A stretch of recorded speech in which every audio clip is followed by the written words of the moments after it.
NGO കോൺഫെഡറേഷന്റെ 50% സാമ്പത്തിക സഹായത്തോടെ സ്ത്രീ ശാക്തീകരണത്തിനായി വുമൺ ഓൺ വീൽസ് എന്ന പദ്ധതിയുടെ കോട്ടയം ജില്ലാതല ഉദ്ഘാടനം ഞീഴൂരിൽ നടന്നു. ഒരുമ ചാരിറ്റബിൾ ആൻഡ് അഗ്രികൾച്ചറൽ സൊസൈറ്റിയുടെ നേതൃത്വത്തിൽ ഞീഴൂരിലെ ഗ്രാൻഡ് ഓഡിറ്റോറിയത്തിൽ നടന്ന പരിപാടി മോൻസ് ജോസഫ് MLA ഉദ്ഘാടനം ചെയ്തു. ഞീഴൂരിൽ 79 ആക്ടീവ സ്കൂട്ടർ നൽകുന്നതിന്റെ ഉദ്ഘാടനമാണ് നടന്നത്. ജില്ലയിൽ 150 സ്കൂട്ടറുകളാണ് വിതരണം ചെയ്യുന്നത്.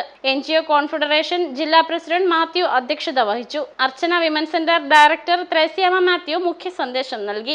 ജില്ലാ പഞ്ചായത്ത് മെമ്പർ ഷോൺ ജോർജ് ലാപ്ടോപ്പ് വിതരണം നിർവഹിച്ചു. ഞീഴൂർ ഉണ്ണിമിശിഹ പള്ളി വികാരി റവറന്റ് ഫാദർ സജി മേത്താനത്ത് കളരിപ്പയറ്റ് ഗുരുക്കന്മാരെയും Uzhavoor block panchayat vice president doctor Sindhumol Jacob national kalaripayattu ജേതാക്കളെയും ആദരിച്ചു. ഞീഴൂർ ഗ്രാമപഞ്ചായത്ത് പ്രസിഡന്റ് ശ്രീകല ദിലീപ് സ്ത്രീ ശാക്തീകരണ സന്ദേശം നൽകി. സിസ്റ്റർ ക്രിസ്റ്റി, ഫാദർ ബിനോ ചാരിയൽ, പഞ്ചായത്ത് അംഗങ്ങളായ Sarath Sasi, KD Ashok Kumar, Boban Manjalamalayil, Vijayakumar, Jawahar memorial president PV Thankamma, Anandavalli, Oruma charitable society president KK Jose Prakash എന്നിവർ പ്രസംഗിച്ചു. ചടങ്ങിൽ സാമൂഹിക പ്രവർത്തക ലിയ മരിയ ബിജുവിനെയും ആദരിച്ചു. മേഘദൂത് ന്യൂസ്, കോട്ടയം.